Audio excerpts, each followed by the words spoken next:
Welcome to the Building Business Podcast, powered by the Mount Pleasant Chamber of Commerce. We're here at the Charleston Media Solutions Studios.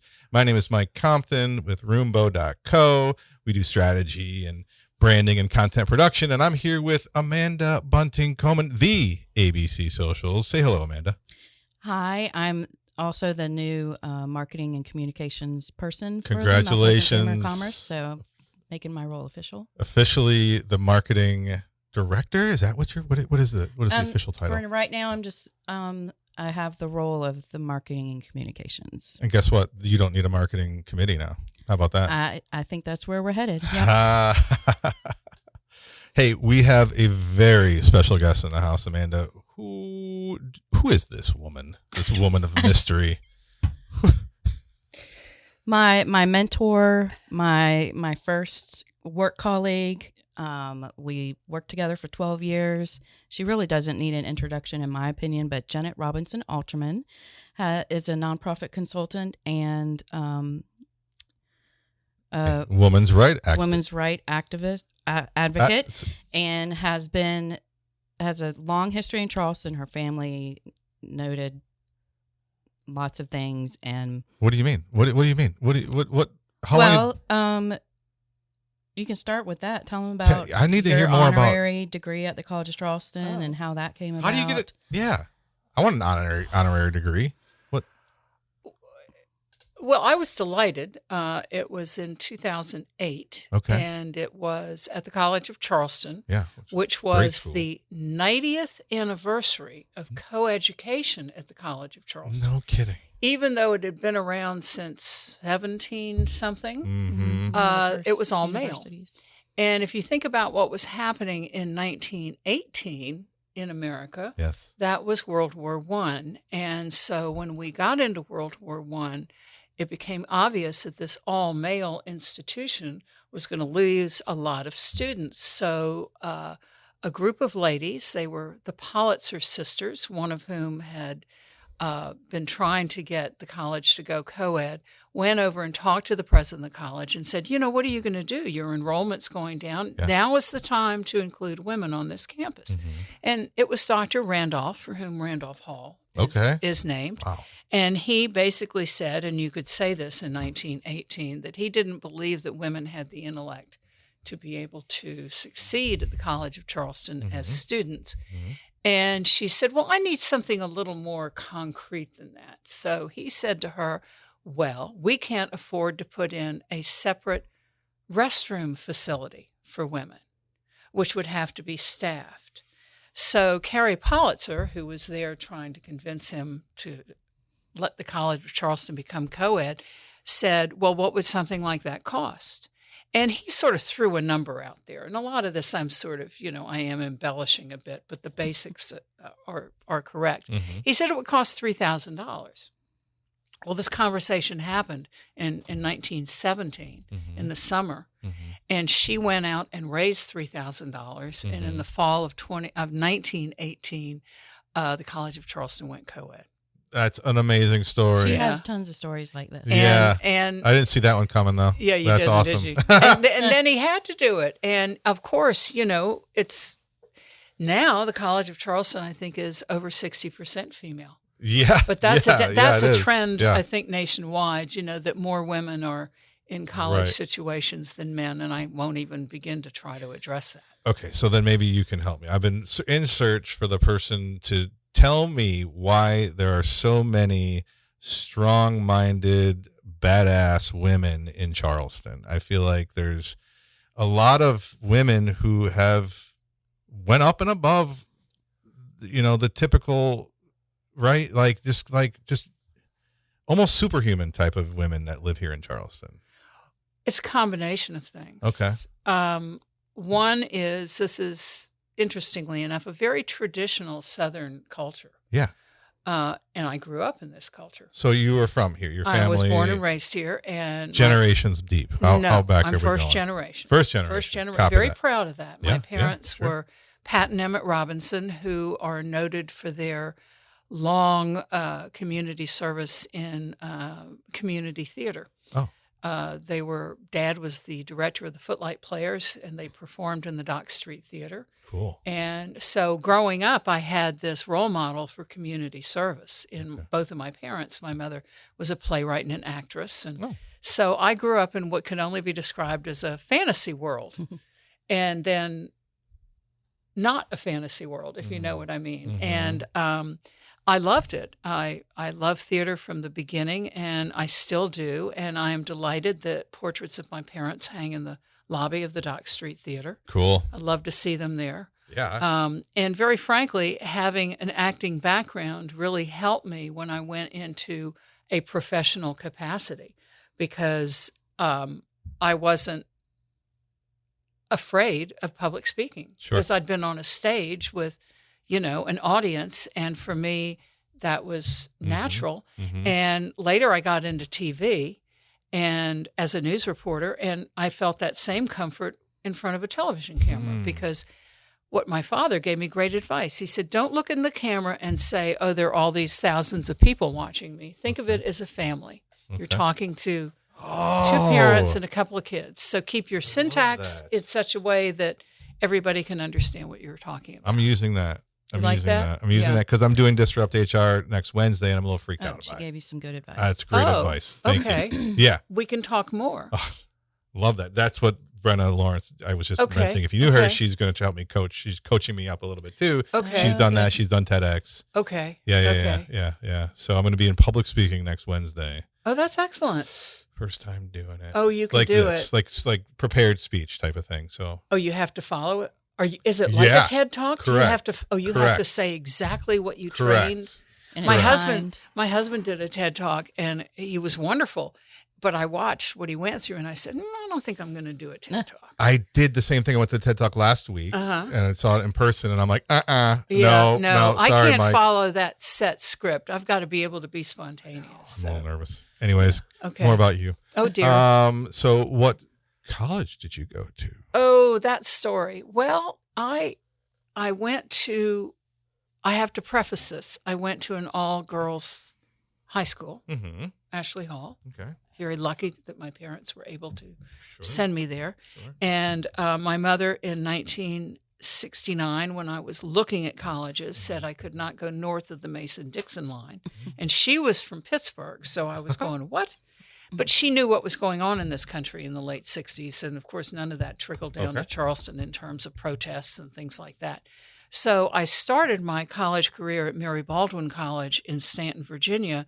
And then I found out about an exchange program between 4 women's colleges and 4 men's colleges where I could take a year or a semester at any of these other men's schools. Cool. So I chose to apply to Davidson College, which is outside of Charlotte, and it's really considered the Princeton of the South in many ways. It's a very, very good liberal arts college. So I took a chance, and I went to Davidson for a year. I was one of 10 women on campus. We were there as guinea pigs to determine if women, and I have to put this in quotation marks, if women could handle the academic load before they decided to go co-ed, just like the College of Charleston, right? I mean, there's a theme here. I just realized that. I have a theme. And so I went with these 9 other women. None of us made below a B the first semester. And I discovered this amazing work ethic among the Davidson students. Basically, it was if you didn't get to the library by 6:30 on a Sunday night or any night during the week, you wouldn't find a carrel to sit at, a desk. Okay. I mean, it was everybody studied hard and everybody partied hard. Huh. But it was a wonderful experience. I have to say that. It was and unfortunately, we had to go back to our original school. Yeah. So, how big is Davidson? Davidson at the time was about 1,000 students. So it was 1,000 men and 10 women. Yeah. But I have to tell you, there was no pushback from the students. The pushback was from the professors, who many of whom at the time I thought were ancient, found out later most of them were in their 40s and 50s. Isn't that wild? And I understood why they didn't want women in a way. Yeah. And I think they were scared of it. Oh, 100%. So anyway, it was a great year. And as a result of it, I went to summer school that summer. And then I did 1 year at Mary Baldwin and basically graduated in 3 years. And I had a double major. I finished my history major at Davidson, and then I did a theater major at Mary Baldwin. So graduated in 3 years with 2 majors, and then had to stare at the job market. Right. And wow. What was next then? Like, and then I got to get to the women advocate part sooner than later, but the Peace Corps is in here too. Well, like, what's after? Let me tell you how I got into women's advocacy. Will you please? Because it's a genuine story. It sounds like you were already doing it in college. Like you were already. Yeah. Sounds like you were kind of born to do this. I realized what it was like. I realized what the reality was, because I'd never been, presented with any kind of discrimination. Mm-hmm. But I worked at a local television station. I worked as the 11 o'clock anchor. I was a full-time news reporter. And I started at the same time as 2 men, Warren Pepper and Bill Sharp, for people who remember back that far. All 3 of us started at the same time. We all had the same credentials, which were liberal arts degrees. Mm-hmm. And I found out after I'd been there for 2.5 years that Warren and Bill were making twice what I was. And basically we had the same job description. We were all on the air. We were all doing reporting. Mm-hmm. So I decided to go to the manager of the station, and I went to the sales department and found out what they were charging for the ads in the 11 o'clock report, which I anchored. And they were actually charging more than the ones in the 6 o'clock report, which was sort of the main one. Sure. Okay. So I went in and made what I thought was an economic argument for why I should get a raise. Smart. And the response was, I'm never going to give you a raise. You're just going to get married and your husband's going to take care of you. You could say things like that in 1975. Okay. Wow. But not to you. But not to me. Yeah. Really. But I did something that really terrified me. I quit. I quit without another job, which was hard for my father to digest, but I felt that strongly about it. Yeah. And I left. Yeah. But I really appreciated the experience that I got in television. Okay. And it hadn't really changed. I'm sure. Except that they can, PowerPoint Photoshop your face and make you look poreless and things like that. Well, but anyway. No, it was a great challenge for me to do that. And to this day, I run into him, the manager, who claims responsibility for my success. Get out of here. Yeah, that's why I'm not naming names. This market is so small. Everybody knows everybody. I know. And everybody's got stories. I know. You're absolutely right. But back then, it was just 3 stations and ETV. That's awesome. Yeah, we had Rob Fowler on here. Oh, did you last really? week. Yeah. Yeah, Wow. Fowler's mustache. So you did that. You're like, okay, I can't work here anymore. Sorry about these terrible chairs. That's all right. We'll get some new ones soon. So you make this, you stand there like, I cannot work here. What do you mean you're not going to give me a raise? This is garbage. Yeah. Okay. Sorry, Dad. I quit. Yeah. This is my new path. I moved to California. Okay. Where I had a great aunt who lived in Berkeley, California. Sure. And I worked there briefly. And then I joined the Peace Corps. Okay. And originally I was supposed to go to Fiji. So I had visions of mangoes and papaya and, sarongs and beautiful white sand beaches. Yeah. And 2 weeks before I was supposed to leave, I got a call saying there'd been a coup d'etat in Fiji. So they were pulling Peace Corps out of the country and that they would find something for me in about 6 months. Well, at this point, I'd sold my car, given up, my rental apartment and everything else. And I was really torn, and I thought, who can I call? And I had a friend who worked for Senator Hollings, and I'd never done this, okay? But I called him and I said, I'm in a real bind. I've been told I have to wait 6 months to get an assignment, and that's not going to work for me. I mean, I've given up my job, my home, everything else. And 2 days later, I got a call from Peace Corps saying that we have an opening in Afghanistan, and we'd like you to apply for it.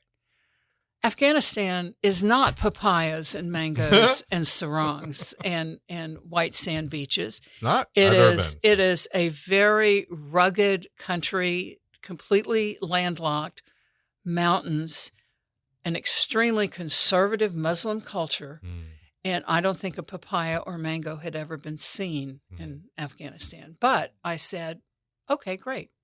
So I went, and part of it was I was excited to see the world, okay, and that was a lot of my motivation, to be honest, to go into Peace Corps.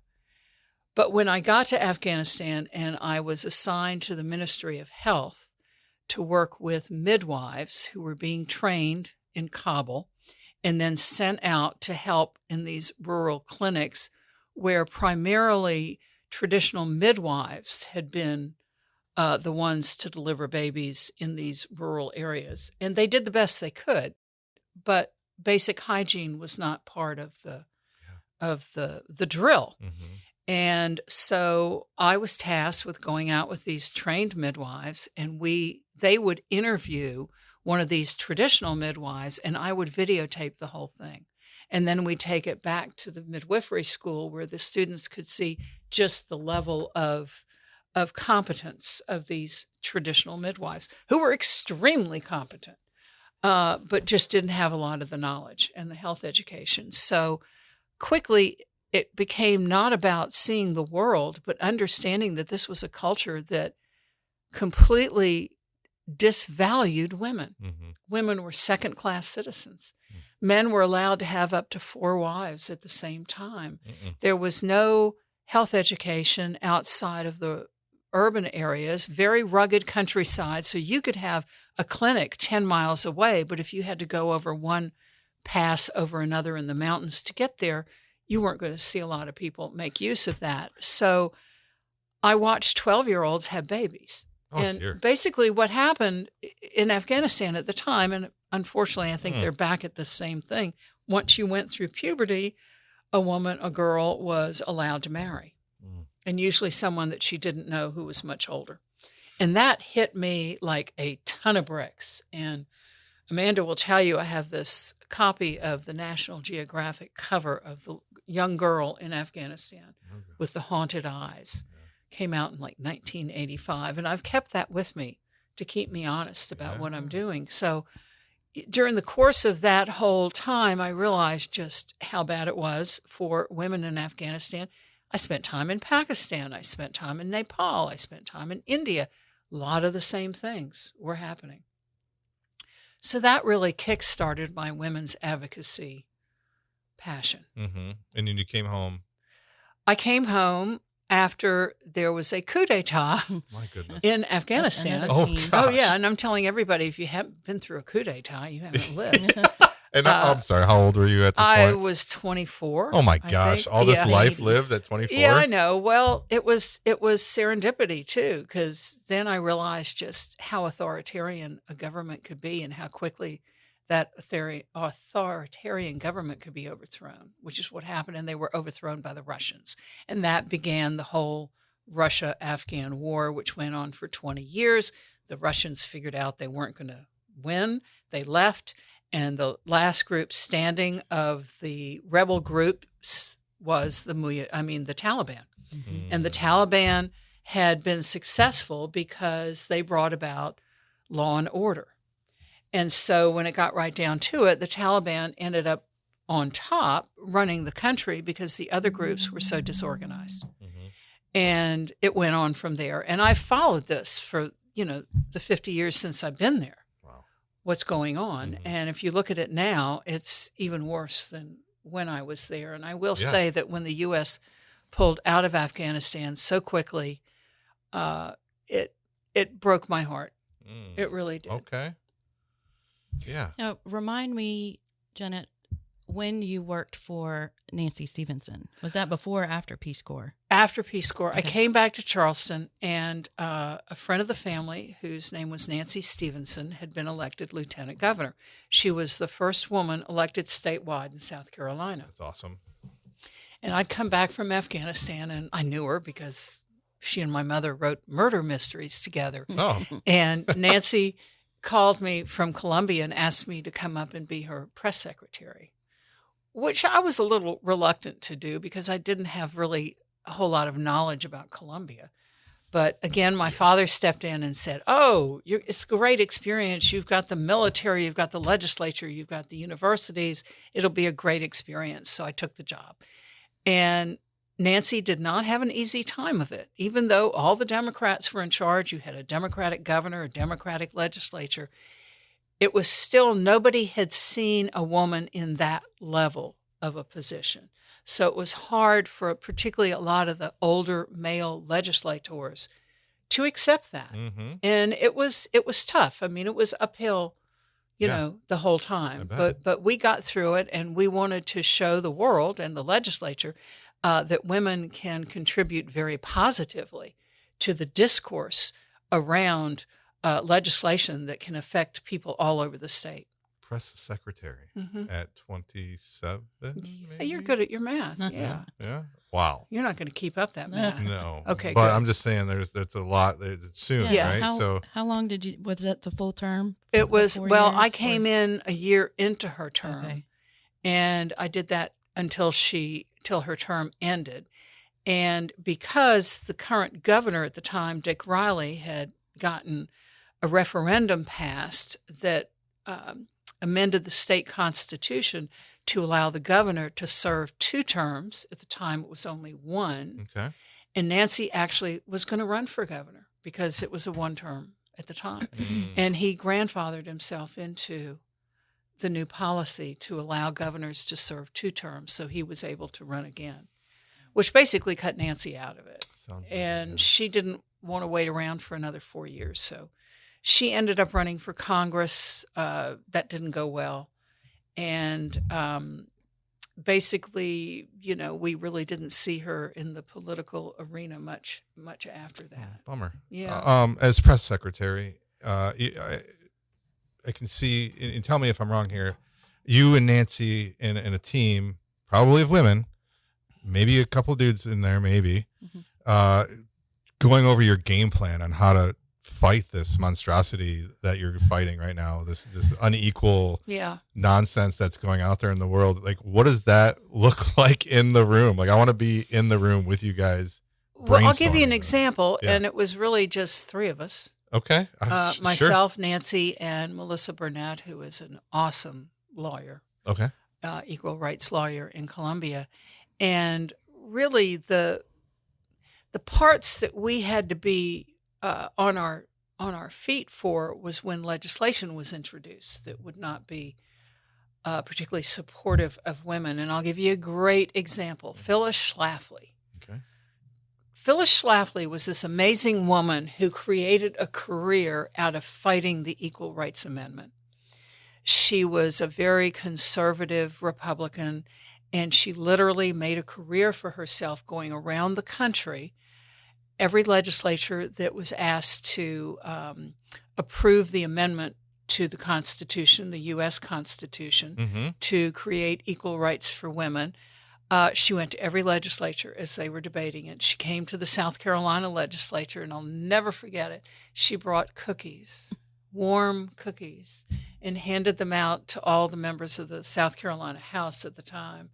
And they didn't agree to amend the Constitution to allow equal rights. So, I mean, that was a hard pill to swallow. Let's bring him cookies. Yeah, but that worked for Phyllis, And she also would say things like, if you pass the Equal Rights Amendment, your daughters will go into combat, and that boys and girls will share the same bathrooms. And those 2 things, which were wrong, right, correct, really sort of carried over, gave the anti-equal rights people an argument. Until Mike and Matthew, where the ERA stands right now in South Carolina? Nowhere. It was explain interesting. The ERA for me, please. The Equal Rights Amendment, and the Equal Rights Amendment basically would add just a couple of words to the U.S. Constitution. Instead of all men are created equal, all men and women are created equal. Yeah. And you have to go back on the history with this, which was after the Civil War, formerly enslaved men were given the right to vote, but women weren't. And so it took until, and again, it basically passed Congress in 1920. And think about it, the same argument was used to give women the right to vote that we used to get the College of Charleston to go co-ed, which was, we're at war. Yeah. You know, American men are being sent overseas to fight this war. Who's going to do the jobs while they're gone? Yeah. And that helped put the Voting Rights Amendment over the hump. But the Equal Rights Amendment has never passed. Because it needs to be ratified by every state. Every state. And South Carolina has not. South Carolina didn't ratify the Voting Rights Amendment until the 60s. It's just amazing. I'm neck deep in The Demon of Unrest by Eric Larson right now. Oh. I am fascinated by the whole history and how it all started and the chivalry and all the culture that's here in South Carolina back then. Like, the audacity, the tenacious, like they were like, no, this is what we believe in. Enough to start a civil war. I'm at the point right now where they haven't started the war yet in the story. I don't know if you've read the book. I haven't, but I will. Oh, it's a good one. Okay. Yeah. Well, I mean, if you want to jump ahead to what was going on in Charleston at the time that the Voting Rights Amendment was being debated, all over the country, you had a group of women here that were very outspoken. They had one thing in common. None of them were married. And one of the reasons for that was, at the time, if you were married, your husband could access your bank account. Yeah. Or anything that you owned. Okay. And so these single women, like Susan Pringle Frost, who started the Preservation Society, Mary Vardarine Maccabee, who founded Ashley Hall, some of these women were the ones here to really push for that Voting Rights Amendment. Okay. And it worked. Okay. Why don't you tell them about the another one of my favorite stories, the other Pollitzer sister? Oh, I will tell that one because it is my favorite story. And again, I do embellish, but I admit it. Okay, I admit it. The basics are the truth. There were three sisters, the Pollitzer sisters, and they lived downtown on Smith Street. And all three of them went off to Columbia College in New York because at the time that they were college age, there was no college locally. College of Charleston wasn't co-ed, so they went off to Columbia College, which is now Columbia University. And Anita, the youngest daughter, was one of them. And while she was at Columbia University, she met Georgia O'Keeffe, the great painter. She also met Alfred Stieglitz, who was a great photographer. And she could have rested on the laurels of introducing Georgia O'Keeffe to Alfred Stieglitz.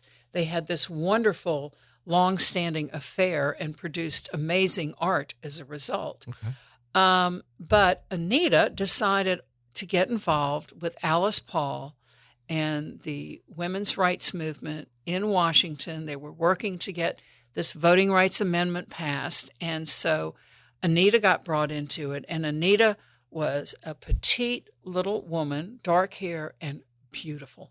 Absolutely beautiful.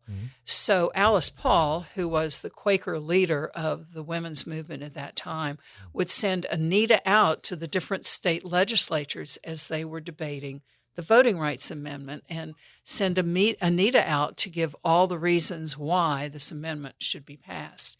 So flash forward to August of 2021, right? Am I right? 19.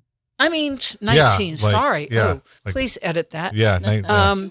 Yeah, Right, really. I'm like, wait, what? I have to keep my centuries straight, right? Since I lived in both of them.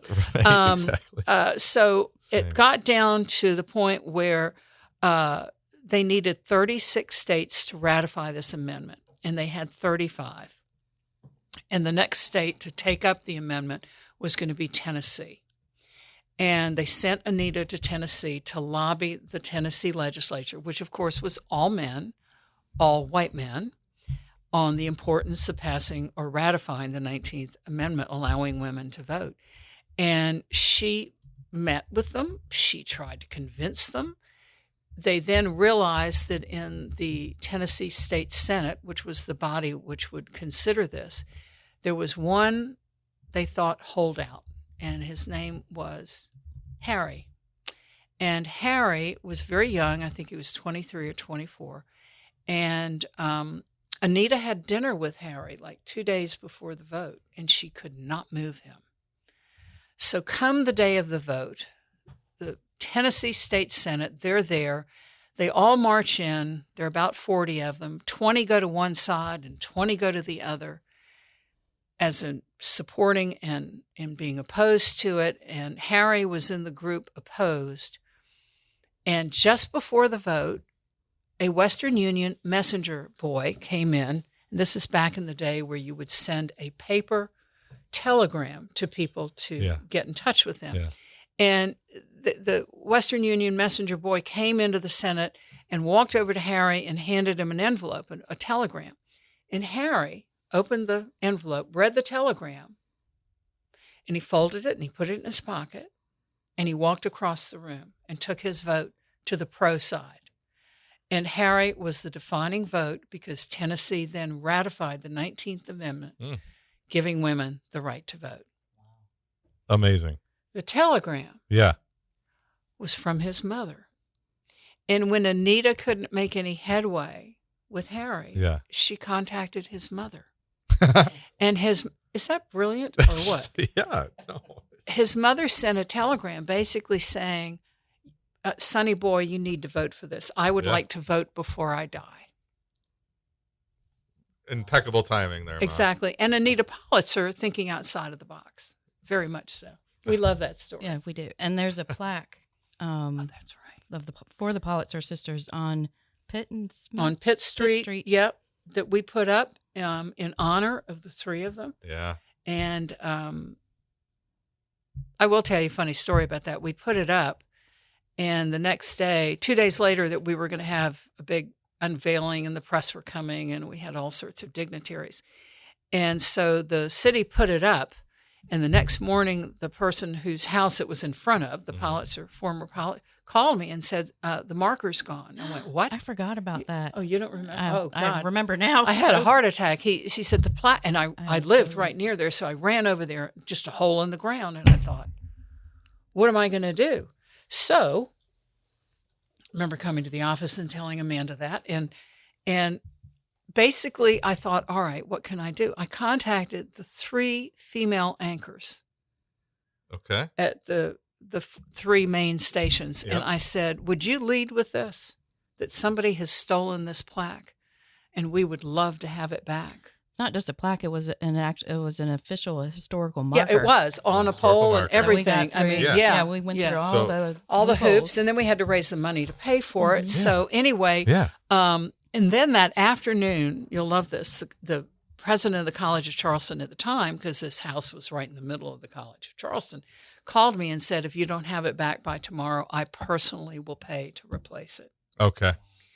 Next morning, person at the house called me, guess what? The plaque is back. Get out of here. And it was back. It was lying on its side. Oh. But whoever had taken it had returned it. And, so we got 2 extra days of PR to do, to get them. People who wouldn't have cared or known got to know about it and thought it was a great story. Did you make it? Did you pull that stunt? Is that No, but we did find out later that it was a couple of college guys. Of course.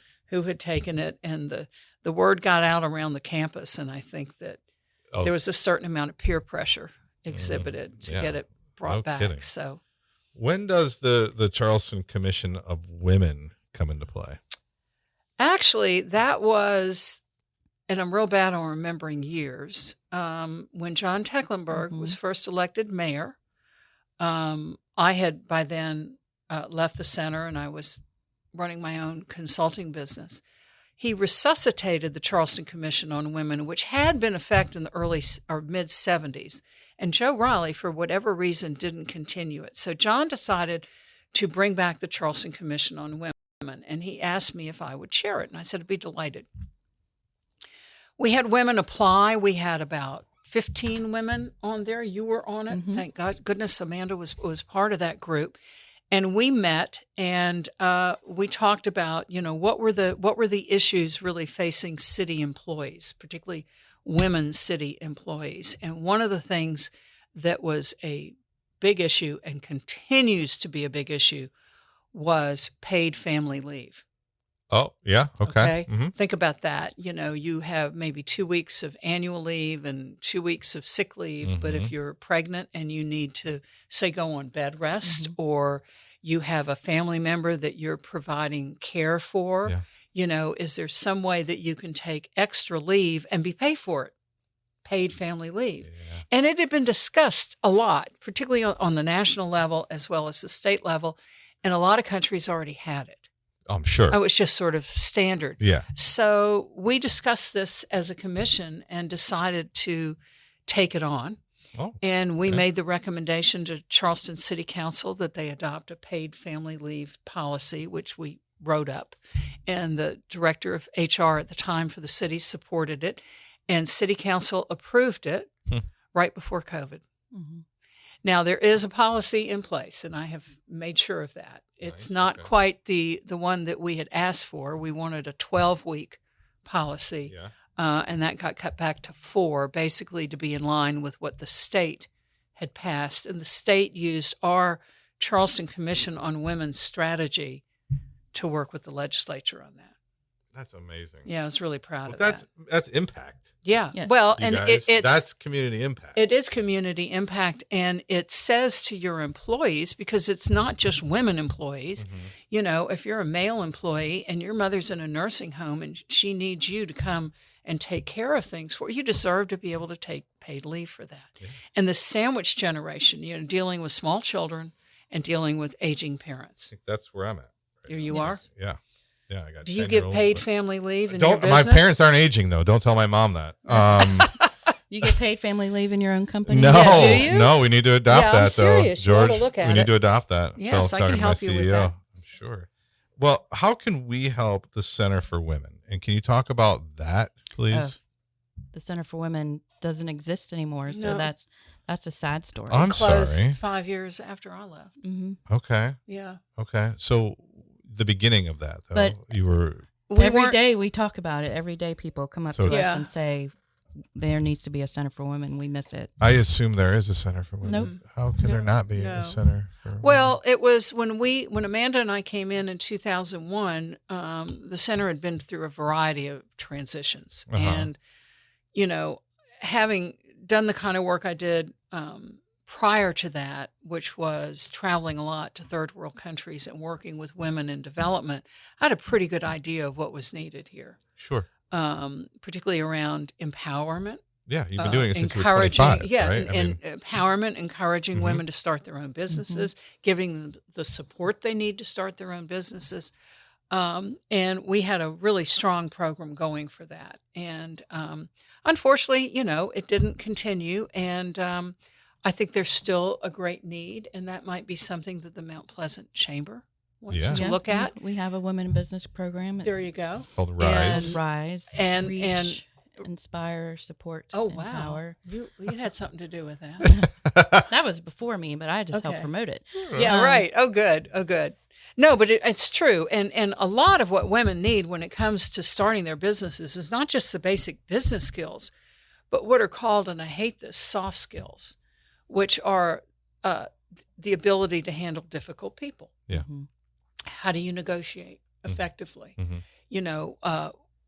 How do you handle disciplinary measures? Things like that. Sure. That very frankly, any woman who becomes an entrepreneur who has been a mother already knows how to do all those things. Yeah. Right? Yeah. They just haven't thought of it. And just having a support system. Yeah, too. exactly. And that's what we created, was a huge network of women business owners who were doing well and willing to help each other. There you go. And that's huge. That's really huge. At our peak, we had 1,000 members. Yep. Oh my God. We were the largest you can't do that women's today. membership organization in the state. Yeah. I'm baffled that that's another podcast story, I guess, on what happened to the Center of Women, like how it, yeah. All right. Well, talk about the Oprah Angel Network grant. That's a What fun in the, story. you know Oprah? Amanda made it happen. Of course she did. She did. I She believe it. absolutely. It was a group effort. Okay. What is it? What is it? Well, we were one of the only nonprofits at the time that had an active website Okay. that I was managing. A broad one. Some of the others had real basic stuff. Here's where we are. Here's how to contact. This was Yeah. 2006. But Amanda was updating the website every day. Yeah. I mean, it was a working, fabulous Because website. Oprah's people, she was coming to town on her Live Your Best Life tour, and they were searching for organizations to give back to. Yeah. And they found us because of our web presence. Yeah. Among the others were like My Sister's House, which is still around. Yep. Girl Scouts. The Florence Crittenden home. Yeah. And so they called Jennet and reached out to her and asked her to apply for the Oprah Angel Network grant, which was like the largest thing that we've ever done in my life still to this day. It was a grant application on a par with the federal government. It was like, oh my. And we had less than a week to we had do 2 it. days. Yeah. Oh. We had 2 days. I got the call on storyteller. Tuesday, and they said they had to have a completed grant application by Friday morning. And so Amanda and Leanne, our other colleague, we just shut down and put it together, sent it off. And then again, Amanda saved the day because she called the Oprah Angel Network liaison and said, "Did you get it?" She called Friday. No. Amanda called the mailroom at Oprah's Angel Network and found it and had it delivered to the person. You just have to work through things the best way. So here's another funny part. So that was a Friday. On that Monday, and Oprah was coming that weekend, I got a call from the Angel Network people, and they said, "Well, we got your grant. We really love it, but we've got a problem." This is my bureaucratic story. Your 501c3 letter from the IRS giving you nonprofit status is made out to the Center for Women in Transition. But your last tax statement, your 990, is for the Center for Women. We changed our name. Dang. Just drop 2 words, okay? Yeah. And they're saying, we have a problem with that. And I said, in a flash, I don't know how it came to me, I said, look at the tax ID numbers on both documents. Right. They're the same. Right. Oh, well, then it is the same organization. Come on. We're going to give you $10,000 on Saturday, and we're going to give you 10 tickets to come to Oprah's program out in North Charleston, and we want you to bring yourself and people that you've helped. And we did. Awesome. And we went out there, and in the time between my conversation on that Monday and that Saturday, the grant went up to $25,000. Oh. So we're sitting in the audience out at the North Charleston Arts Center, and Oprah's up there talking about us. Huh. She basically said, all the things I'm telling you, you can make happen because there's an organization here in Charleston called the Center for Women. And all of us were like, oh, my God. Yeah. Here we are. We can die now. It's okay. If I'm run over by a truck, it'll be fine. Oprah just mentioned y'all. Yeah, and she did. And that was huge. Yeah. I mean, that was huge because it also... she was able to reach a demographic that we hadn't been able to, which were a lot of working women who didn't know what we had, didn't know what we were offering, who were able to avail themselves of our resources. And we met her backstage for like 5 seconds. Yeah, and had our picture taken with her. And I have it over my desk at home. Oh, do you really? Yeah. And I had the bag that I use is from that event. Oh, I love it. You still use it. Great bag. It's not falling apart. No, I love it's not that. falling apart. But, and you have to remember, and this was 2008, Oprah was a big deal. Now, she still is. Yeah. But back then, she She still had her talk show. She had her own channel. You get a boat. And you get Yes. a... Yeah, really. Is that the Yeah. same time? Exactly. Super fun. Wow. That's a big deal, Amanda. Never say anything about that. Maybe I you did look once. at it every day. So. So past president of the Women's Rights and Empowerment Network. The list goes on here. Well, I'm that's not the making one this I'd up. really like to talk about because Yes, that's please. current. That's happening Please now. do. 10 years ago, I was serving on the board of the New Morning Foundation, which had been doing a lot of work around teen pregnancy in South Carolina, which is still an issue. Yeah. And they tasked me with chairing an ad hoc committee to create an organization that would continue their work because they were going to sunset, but really get out there and provide support to the girls and women and their families in South Carolina. So our committee had almost 2 years to design it, and we designed the Women's Rights and Empowerment Network, also known as WREN. And of course, the South Carolina wren is the state bird. Did you know that? Did not? Yep, wren.org. Check it out, scwren.org. And we have been able to, in the last 10 years, if you can believe it, build up a network within South Carolina between 30 and 40,000 subscribers to our newsletter. Unbelievable. Who, when we go about trying to pass legislation, will support that by sending emails, making phone calls, showing up at the state legislature. And there hadn't been a group in South Carolina who had approached it in that organized a way. So WREN has gotten things done, like a Pregnancy Accommodation Act was passed. And you would think this would be common sense, that you wouldn't ask a woman in her last trimester to lift large, heavy objects. We had to legislate that a pregnant woman on the job would not be asked to lift more than 20 pounds and not have a note from her doctor. And I asked my own OBGYN, do you write a lot of notes for that? She said, I write them every day. Okay. The other thing, being able to have a water bottle at your workstation, being able to have an extra break in the morning and the afternoon, being able to, when you come back and you want to pump your breast milk, that you not be relegated to the women's room, which was usually, the restrooms are dirty places. And that's usually where these women were sent to pump. So you'd think you wouldn't have to legislate things like that.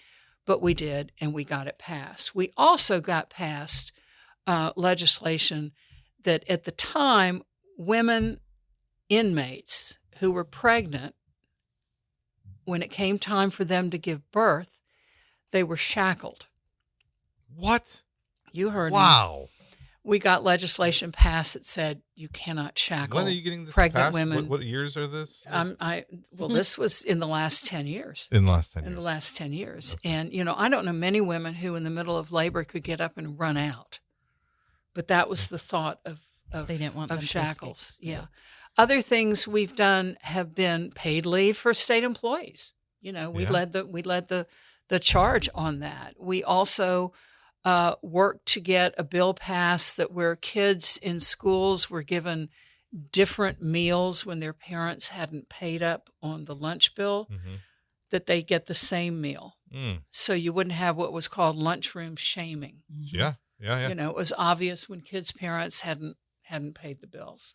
Wow. So we looked at things like that are really sort of picking away, at the mortar between the bricks of the wall, and instead tried to create a better environment for women and girls. And I will say that we have been in the forefront of fighting back on the really horribly restrictive abortion bans that have been passed in this state. And there's currently legislation that would ban abortion at the moment of conception, which is the first heartbeat, which is not necessarily a heartbeat. I won't go into all the science on that. And that there would be no exceptions. If there was incest, no exception. If it was rape, no exception. And even in the life of the mother or a fetal anomaly, they would not allow an abortion. But if the mother's health was immediately affected, then it could be used. But that's very hard to prove. Yeah. And we're fighting that back right now. I was going to say, what are we doing about that? Well, the legislature only has about another 8 or 9 days, and we don't think it will be brought to the floor of either body to debate. And that in and of itself is a victory for us. Okay. So if someone wants to get involved with that, well, you already mentioned the website. scwren.org. You can get on their email list. They're very good about sending emails when there's something happening and they need all sorts of things you can sign up for here too. Yeah. And we, one of the things that hasn't happened in this state is there's not been a lot of training around advocacy. How do you lobby a state legislature? You have a toolkit right here. I'm looking at it. There you go. We have one. We do trainings all over the state with women's groups on how to advocate, take away the fear factor. So this is free on your website. Everything. Right here. Yep. A It's whole all toolkit free. of Yep. anything you could possibly imagine. Exactly. So cool. Yeah. Okay. Man, I need to get to work. And I we've need to do something. been recognized nationally for the work that we do, because there believe it. is no other organization like ours, certainly anywhere else in the South. Pretty awesome. Which is a great place to be, considering South Carolina's like last and everything know. else. I know. So I know. You've got a lot of work ahead of you. Uh-huh. You've already done a lot of work. Yeah. it's never ending. But you Thank can't you. quit. You can't No. quit. Yeah. I mean, Amanda and I were sort of shocked when all this started coming up again. I mean, didn't we? I mean, I fought these battles Same. in the 60s and 70s. Why are Correct. they coming back in the 2020s? It's out of control, but Mhm. it's what's happening and it's what we're dealing Exactly. with. And thankfully you're here to have our back, I'll do Ren and the whole staff and the board will do that. Mhm. And all of our supporters. Talk more about, so ren.org, scren.org, Mhm. and they can sign up here, join the newsletter. Yeah. Amanda, did you do the newsletter? Oh no, I didn't do the newsletter. I signed up for the newsletter. Yes, Yeah, yes. long time ago. But a Yeah. lot of what our committee recommended to do was things like the newsletter that Amanda had championed early on at the Right. center. Right, which are still well, now very, you can do text messages too. Yeah, Oh, yeah. yeah. Yeah. So I'm looking at this, but you do have a conference, Ren does a summit every year. okay? October Bringing- 23rd. You got it is the right next here in one. Charleston. Right here in Oh, Charleston. where's it going to be? Do you know? It's going to be at the Gilliard. Oh, And okay. if you will let me see Yeah. the speaker. Oh, I was just there. Okay, go there and let me talk a little bit about who we're bringing in. Oh, it's so small. Should be under the summit. Oh, there it is. Meet us at the Gilliard. Let's go back to here. Okay, there it is. And Go back There she up. is. Oh, there she is. Jotaka Edie is going to be, you're aware of I've heard the Jotaka. name. She's a nationally recognized strategist. She's a movement architect and the founder of Full Circle Strategies. And we're having her as our keynote speaker for our 10th anniversary summit. And she's actually known as the Olivia Pope of Silicon Valley. Oh, that's What? cool. Yeah, and she's been doing a lot around civil rights. And she also is from South Carolina. How about Yes. that? Yeah, she was a student at the University of South Carolina, and she made history as the first Black woman ever elected student body president, Wow. not just at USC, but at any college or university in the state. Come on. Okay, she also helped lead the student-driven fight for the removal of the Confederate flag from the State House dome, Okay. proving early on what she continues to embody today, which is courageous leadership rooted in justice and community. And I can't wait for her to come and speak. Wow. That sounds like a pretty amazing event. Yeah. And so again, that's in October. In October, go to the website again, sign up for it, October 23rd.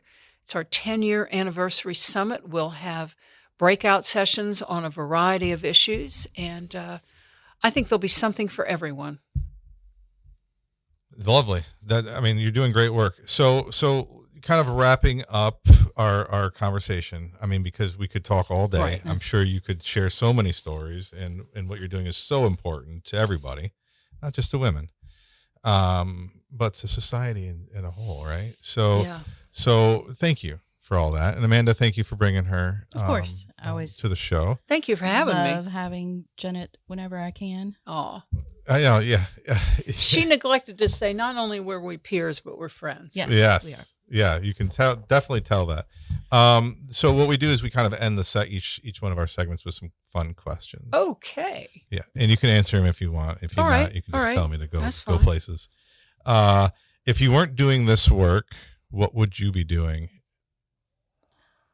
Is there something you haven't done that you've always wanted to do? I think I'd be a lawyer. Okay. And I'd be an equal You'd be a rights good one. lawyer. I mean, I thank you. That's very kind of you. I thought about it, and at the time I was just anxious to get through college and sort of get out in the world. And then I got into the TV thing, or even an actress. Yeah. Yeah. You've been on stage a few times. I have, yes. What's something people would be surprised to learn about you? That I can build a pit latrine. Okay. Can you explain to the audience what a pit latrine is? Pit latrine is when you do not have restroom facilities inside. Yes. You build a little structure. You've seen pictures of it. And inside you build a pit latrine that is completely natural. In other words, I can dig a hole in the ground too. You can dig a hole in the ground, but you want to put a little structure around it so that you're not just out there. But a lot of countries, a lot of places that I worked with Peace Corps, that was it. People did not have running water, and what do?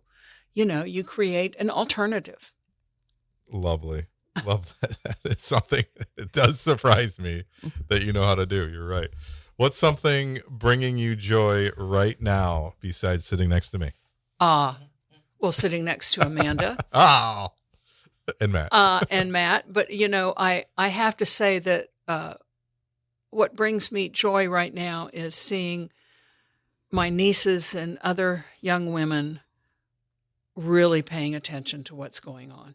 They they figured out, and I think this is an important message for all women to understand, which is when you ban abortion, you also end up banning a lot of forms of contraceptives, and you can't do both. You cannot not allow contraceptives and have an abortion ban. Yeah. And this is something, like I say, that young women are starting to realize. I mean, if you've had access to easy birth control for most of your adult life and suddenly it goes away, you're gonna feel it. And so that's what brings me joy, is every time I talk to a young woman, all it usually takes is, are you on birth control? Well, yeah. Well, what if that went away? Oh, that's not going away. I said, well, it could. Yeah. And you need to know how to stop that from happening.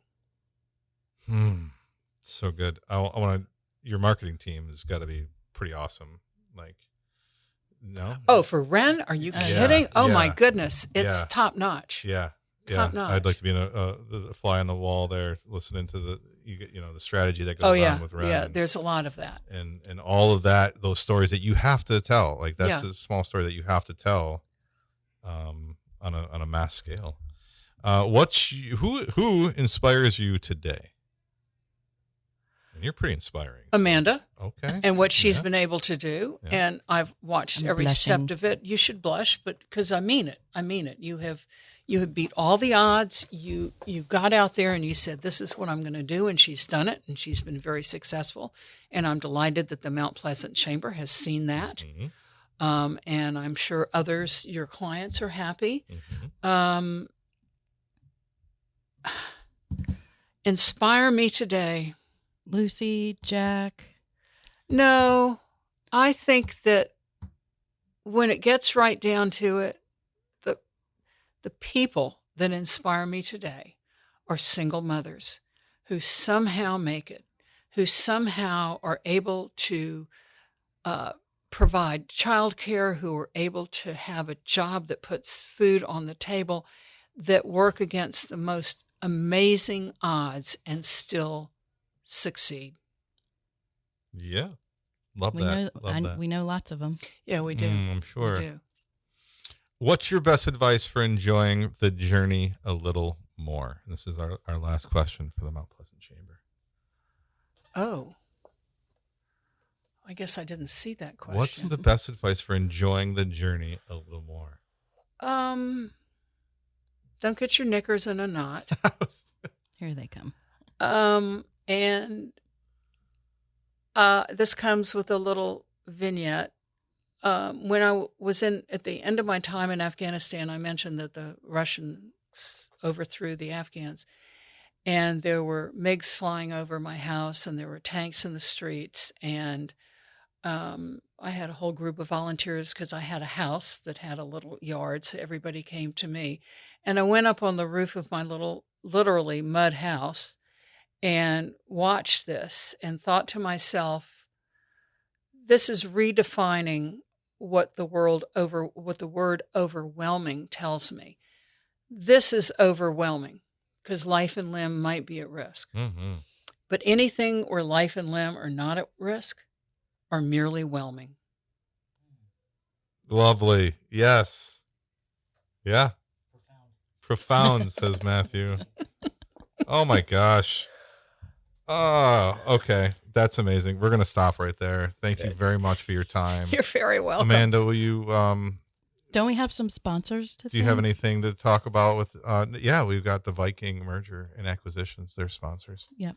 Yeah. I need to thank them. Yeah. That's fine. We'll get to but that. I'm always enjoy Jennet's company anytime I'm around her. And all these years, no matter whether we're working together or 25 years. Yeah. We've known each other. Yeah. Well, before we all start crying. Yeah. No, we don't cry. We don't cry. I do. Okay.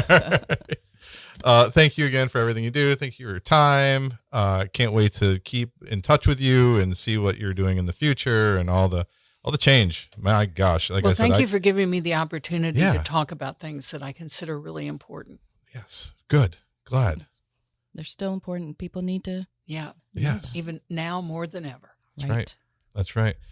Thank you to the Viking Mergers and Acquisitions for underwriting. Thank you to the Charleston Media Solutions and Mr. Matt, the engineer. Yep. Appreciate you. You're very whelming. I'm glad I could be whelming. Yes. If anyone's interested in sponsorship, please reach out to me or just go to mountpleasantchamber.org. Find out information. Yep. And don't forget to go to scren.org for more information on that. Thank you. Definitely. All right. Love you, Mount Pleasant. Mean it. Till next time.